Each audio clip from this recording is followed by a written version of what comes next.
Grand Talk à la suite du JT que présentait la très chère Sharon Camara. Nous sommes très heureux de recevoir sur notre plateau notre invité. Et je l'ai dit, c'est peut-être le deuxième rendez-vous sur le plateau du Grand Talk, mais c'est toujours avec autant, sinon avec plus de bonheur et de plaisir que nous recevons l'immense Tiburce Kofi, s'il vous plaît. Vous êtes journaliste, écrivain, homme politique. Je l'ai dit, c'est un vrai bonheur pour nous tous de vous savoir à nos côtés ce soir, de partager avec nous votre expérience, votre savoir-parler, votre savoir-faire. Et je pense que de plus en plus, on est en train de parler sur le savoir s'habiller. Parce qu'il y a un petit style avec le... Vous m'expliquer ça. L'écharpe. L'écharpe, ça répond à un besoin particulier. C'est l'héritage de mon maître Zadi Zaourou. Très bien. Il est parti pour rester fidèle à sa mémoire. J'ai conservé l'écharpe. Je ne la portais pas quand il vivait. Ce n'était pas la peine de faire comme lui. Maintenant, il n'est plus... il a eu le réflexe de me désigner comme son héritier intellectuel, spirituel. Wow. Je continue les traditions vestimentaires du maître. C'est vrai que j'avais entendu hérité spirituel, mais hérité j'avais jamais entendu. Ça, j'avais jamais entendu. Je vous avais dit. Hein. En tout cas, ce moment-là, il risque d'être un très bon moment d'héritier. C'est le ou c'est les? C'est l'un des héritiers ou l'héritier, c'est ce qu'on voulait dire. Il m'a désigné comme son héritier spirituel et intellectuel. Ok, voilà. Et comme Chargé des de autres. continuer de prendre en charge son héritage intellectuel, ce qu'il a produit. Il faut que je m'en occupe et je m'en occupe. Comment vous en occupez? Par exemple, il est décédé en 2012, en 2013, j'ai fait publier de ses livres qui s'appellent « Dernières paroles pour l'Afrique ». C'est Hélène Bessopé à son âme et moi-même qui l'avons amené à écrire ce livre pour lui demander de s'adresser à la jeunesse africaine qui va venir et celle qui était en train d'émerger. Il faudrait qu'il parle aux Africains. Le livre s'intitule « Dernières paroles pour l'Afrique ». C'est un très beau livre. Kevin Aubin, il avait une préoccupation. Est-ce que vous étiez le seul héritier?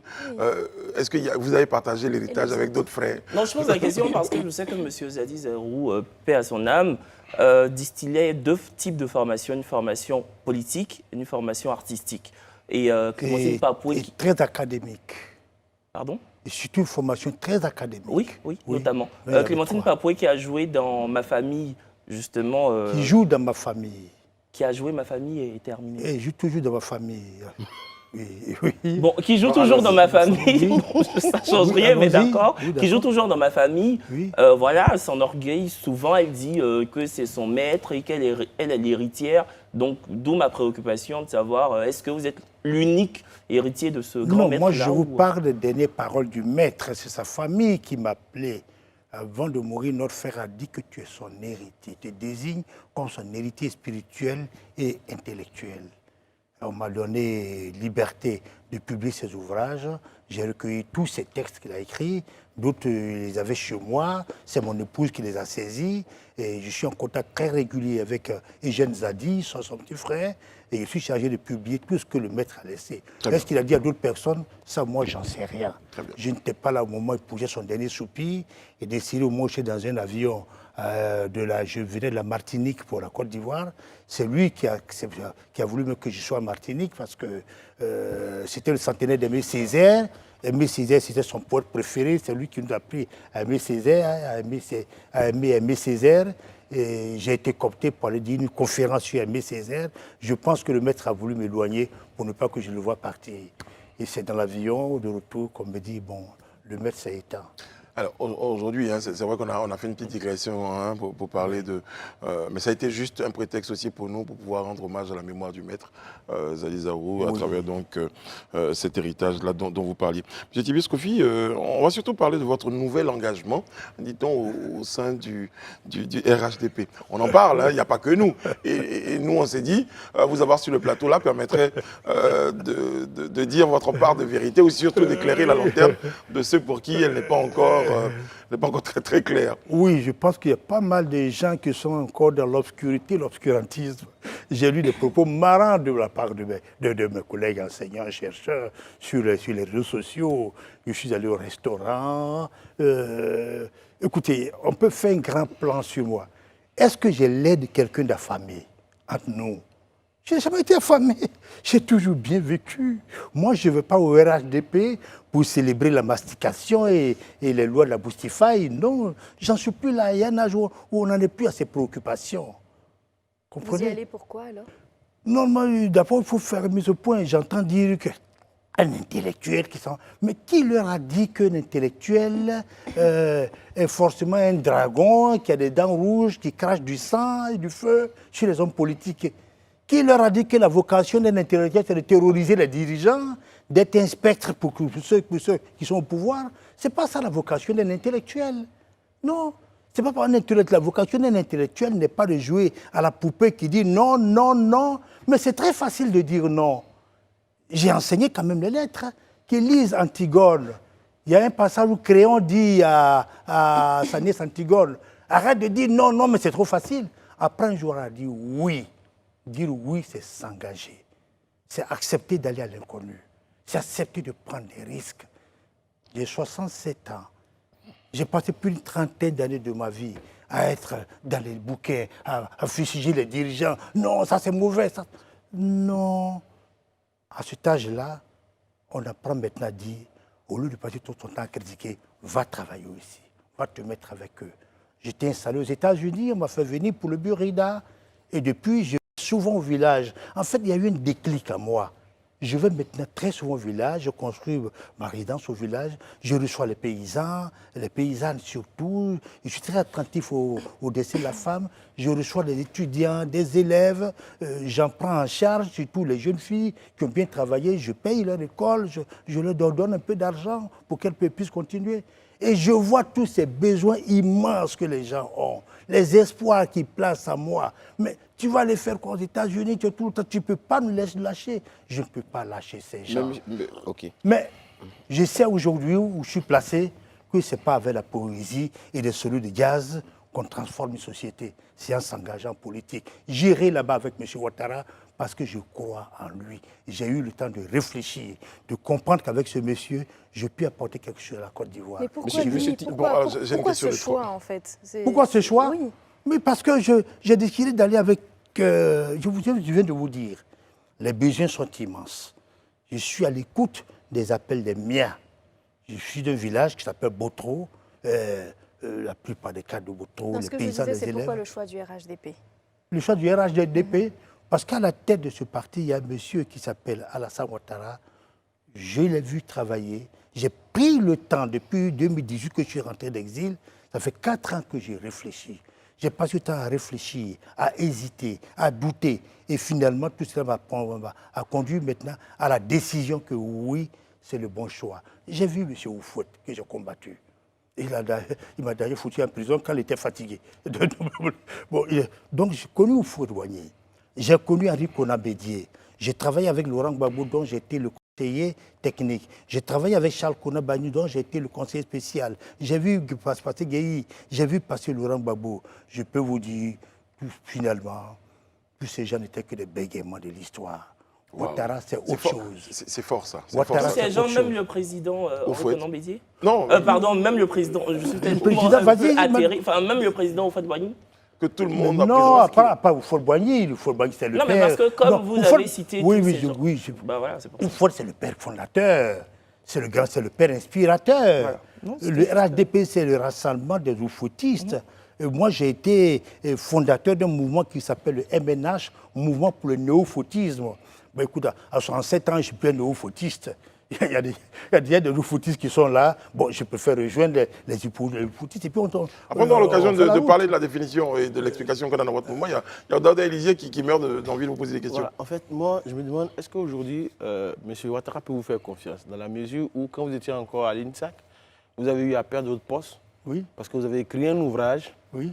pour fustiger le même Alassane Ouattara que vous êtes en train de chanter aujourd'hui. Vous êtes parti en exil. Après, vous êtes revenu pour vous retrouver aujourd'hui au Burida. Ben, finalement, vous changez en fait de propos et de position selon... Est-ce que les gens n'ont pas raison de dire que vous êtes parti pour le confort digestif? Vous me faites rire parce que vous êtes comme la plupart des Ivoiriens. Vous parlez d'un livre... Je suis Ivoirien au passage. Vous parlez d'un livre que vous n'avez jamais lu. Oui, mais bon... Moi, j'ai écrit un livre où je fichis Ouattara. Mais dans le nom à l'appel de Daoukro, j'ai dit ceci, Monsieur Ouattara, vous avez fait un bon parcours. Vous avez montré que vous êtes un bon grand chef. Vous avez montré que vous savez travailler. Vous pouvez gagner cette élection sans vous compromettre avec l'appel de Daoukro. Voilà ce que dit le nom à l'appel de Daoukro. Ils se sont arrêtés au titre Ah, monsieur, le Tibi Kofi ne veut pas de l'Alassane. Non, je lui dis qu'il n'a pas à aller se compromettre avec l'appel des Daoukro. Et j'écris quelque part que monsieur Bédié fait ça pour que vous soyez redevable de votre élection. Vous pouvez gagner cette élection sans passer par là. Ça, c'est Fushigi Ouattara. Vous n'avez jamais lu les livres et vous racontez n'importe quoi à propos d'un livre que vous n'avez pas ouvert. Moi, je suis un intellectuel. Un intellectuel dit sa pensée dans les livres. Mais comme disent les Blancs, quand tu veux cacher quelque chose à un nègre, mets-le dans le livre, il n'oubliera jamais. Et je suis sûr que même malgré tout ce que je viens de vous dire, vous ne serez jamais curieux d'aller prendre ce livre, de le lire. Non, mais M. Tibi, ça n'a rien à voir avec tout ce que vous êtes en train de dire, tout ce laïsme. Finalement, pourquoi est-ce que, malgré que vous n'avez pas fustigé Ouattara, comme vous le dites si bien, vous êtes allé en exil? Mais pourquoi? Ce sont eux qui m'ont renvoyé. Donc vous n'avez pas fustigé, mais on vous a renvoyé. Parce qu'ils sont arrêtés au titre. Plus tard, quand M. Ouattara me rencontre en 2017 à Paris, il me dit, jeune frère, c'est maintenant que mon cabinet vient de me dire que ce livre était à mon avantage. C'est dans ces conditions que donc je les rentre. ignorants étaient beaucoup jusqu'à la tête de l'État, alors, finalement. Pardon? Donc les ignorants étaient jusqu'au sommet de l'État. Ça, j'en ai aucune idée. Bah, selon ce que vous dites. Mais allez-y, achetez le livre, puis lisez-le, mais bon sang, mais qu'est-ce qui vous empêche d'aller lire? Pourquoi êtes-vous si hostile au livre? Non, nous ne sommes pas hostiles, parce que, comme vous le dites, même les... Mais au lieu de bavarder... Si le président Ouattara faire... même, c'est à l'étranger qu'il vous dit, c'est maintenant que je viens de m'en rendre compte. Parce qu'il n'a pas le temps de lire. Lui encore, je comprends qu'il n'a pas le temps de lire. C'est un homme d'action. Quand on est en politique, on ne passe plus le temps dans les livres. Mais vous êtes si jeune, vous avez entendu parler d'un livre qui a valu à son auteur le limogeage, parce que M. Ouattara ne m'a pas mis en exil. C'est moi qui ai choisi de rester là-bas, parce que j'étais fâché contre eux. Vous comprenez?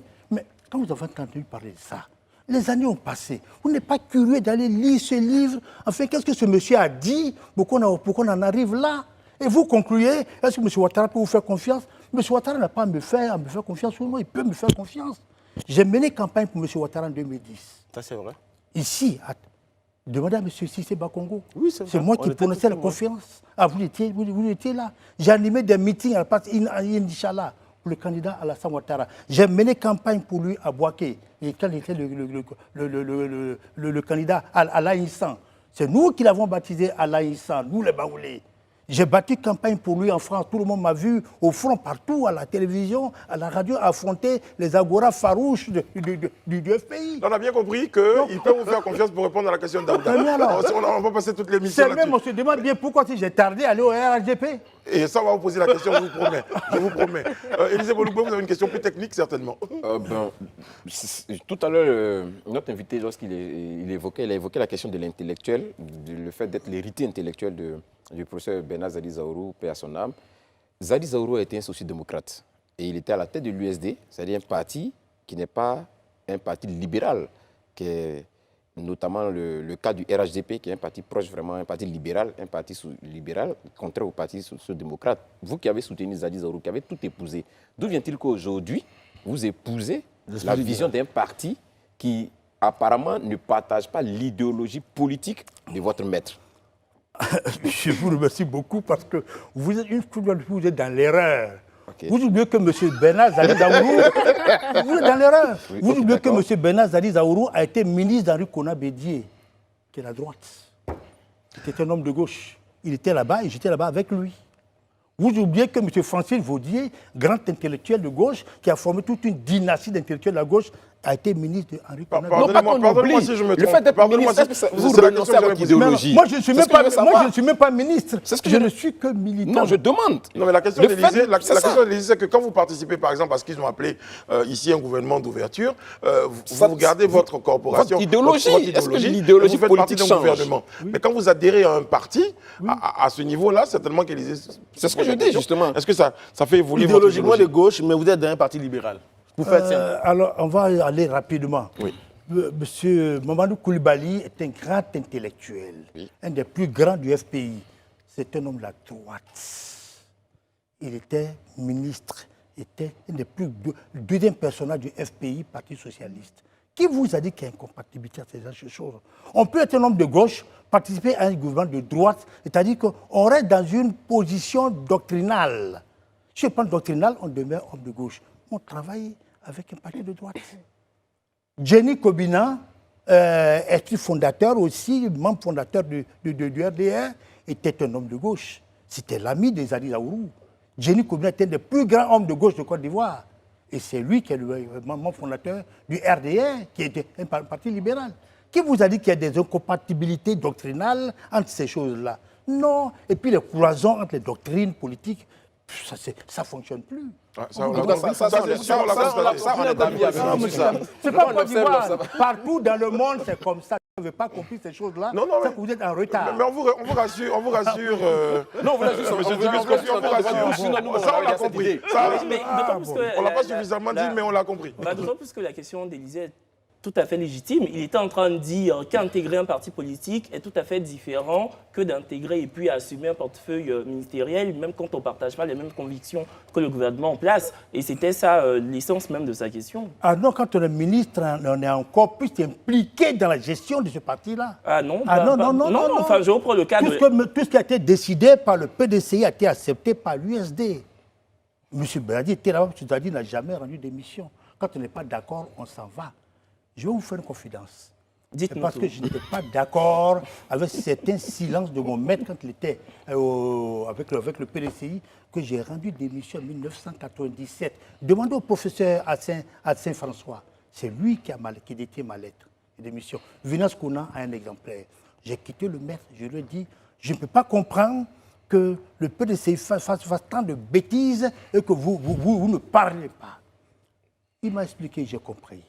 J'ai compris. Très bien. Je l'ai compris. Monsieur Tibis Kofi, on va, c'est un peu la raison de votre présence sur le plateau, parler de votre engagement au sein du RHDP, le mouvement national des néo-zoufouettistes qui adhère donc au RHDP. On va dire pas un mouvement national, c'est un mouvement pour le néo-fautisme. D'accord, je retire le national.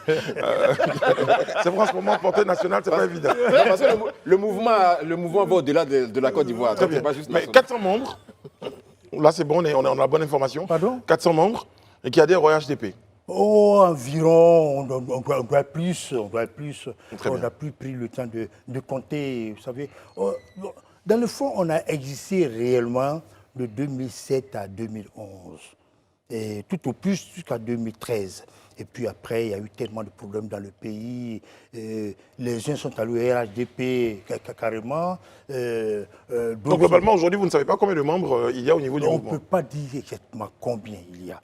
Mais ils sont restés quand même solidaires de la prise de position du MNH par rapport au RHDP. Vous savez, je me suis retrouvé piégé quelque part avec cette histoire de MNH. C'est vrai que, historiquement, oui, je suis le fondateur. Mais l'inspirateur, c'est Gaoussou Kamisoko et Guy-Pierre Nouama. Deux géants de la presse ivoirienne, deux zoufouettistes convaincus.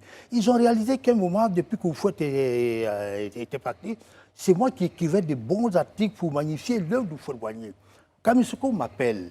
Il dit finalement, Tibius, parmi tous ces jeunes gens qui ont contesté Oufouet, tu es l'intellectuel qui s'est remis en cause et qui a vu que M. Oufouet avait fait du bon travail.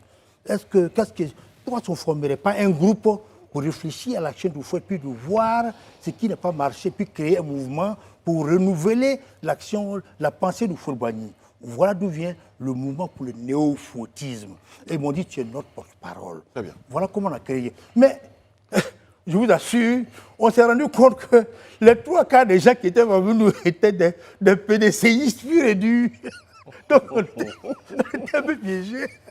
Il parlait tout au nom de Kona Bédié, alors que nous, Kona Bédié, on en a fini avec. Monsieur Tibus. Donc finalement, il est très probable également que vous vous retrouviez tout seul aujourd'hui à porter ce mouvement. Ah non. Celui qui a parlé, le président du directoire du MNH, c'est Guy Chawayoro. Donc je ne suis pas seul.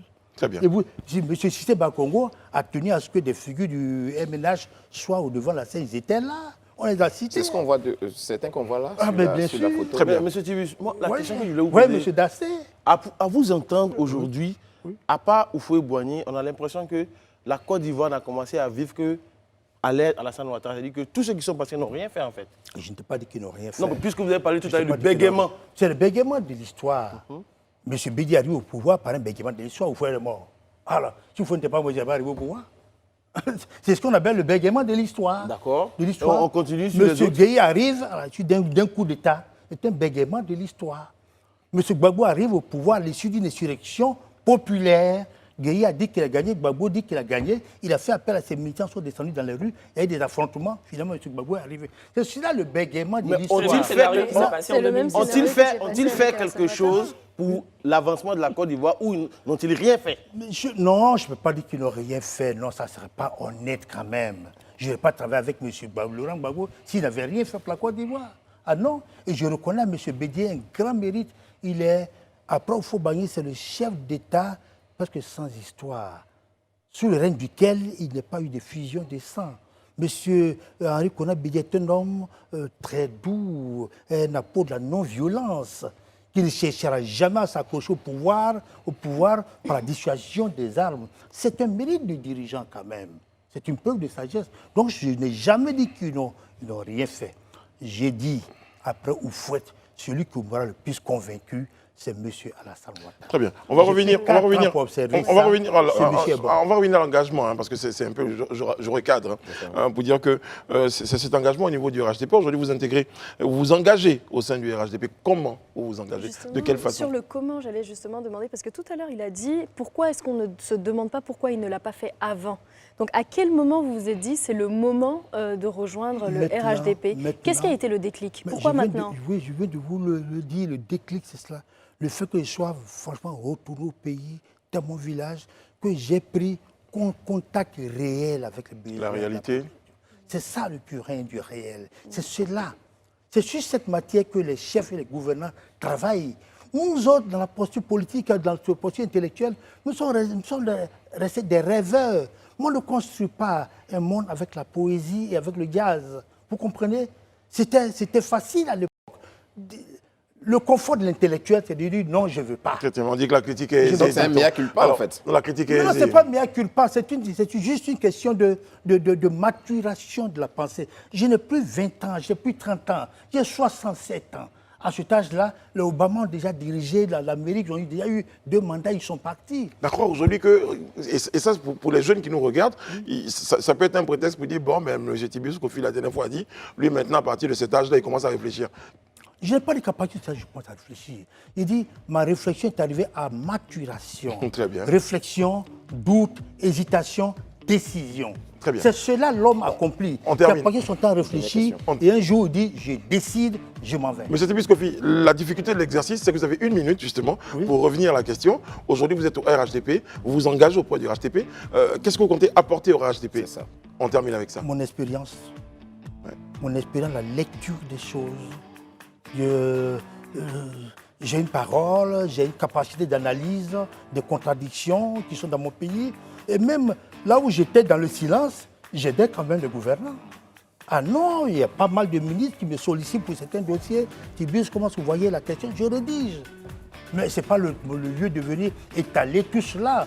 Maintenant, j'ai dit, je m'engage à visage découvert. Je suis maintenant dans l'action. Je ne suis plus dans la théorie et je ne me contente plus de réfléchir et d'être dans le confort intellectuel où on se délecte du non qui ne fait pas avancer une société. C'est le oui qui fait avancer la société. Je dis oui, je m'en vais là-bas. Très bien. Et là aujourd'hui, parce que votre réflexion est à maturation. Bien sûr. Merci beaucoup, M. Tibius Kofi. Merci d'avoir été en notre compagnie. C'est toujours un bonheur de vous avoir sur le plateau. Les échanges sont toujours francs. Oui. Parfois houleux. Exactement. Mais sincère. Mais il faut que tu lises, non, à l'appel de Daoukro. Non, mais je vais le lire. Je l'achète et je viens vous voir. C'est maintenant qu'il va lire. Non, mais je lis. Mais c'est pas sérieux. Comme moi, vous l'avez dit, vous avez avoué ici, même au sommet de l'État, certains n'ont pas lu comme moi. Donc, vous n'allez pas m'en On a été très heureux d'être en votre compagnie. On vous donne rendez-vous demain pour un autre numéro du Grand Talk. Lundi. Allez, merci. Dieu veille sur vous et à très bientôt. Merci. Bon, écoutez, je me sauve, j'ai un vol à prendre et voilà. Merci beaucoup.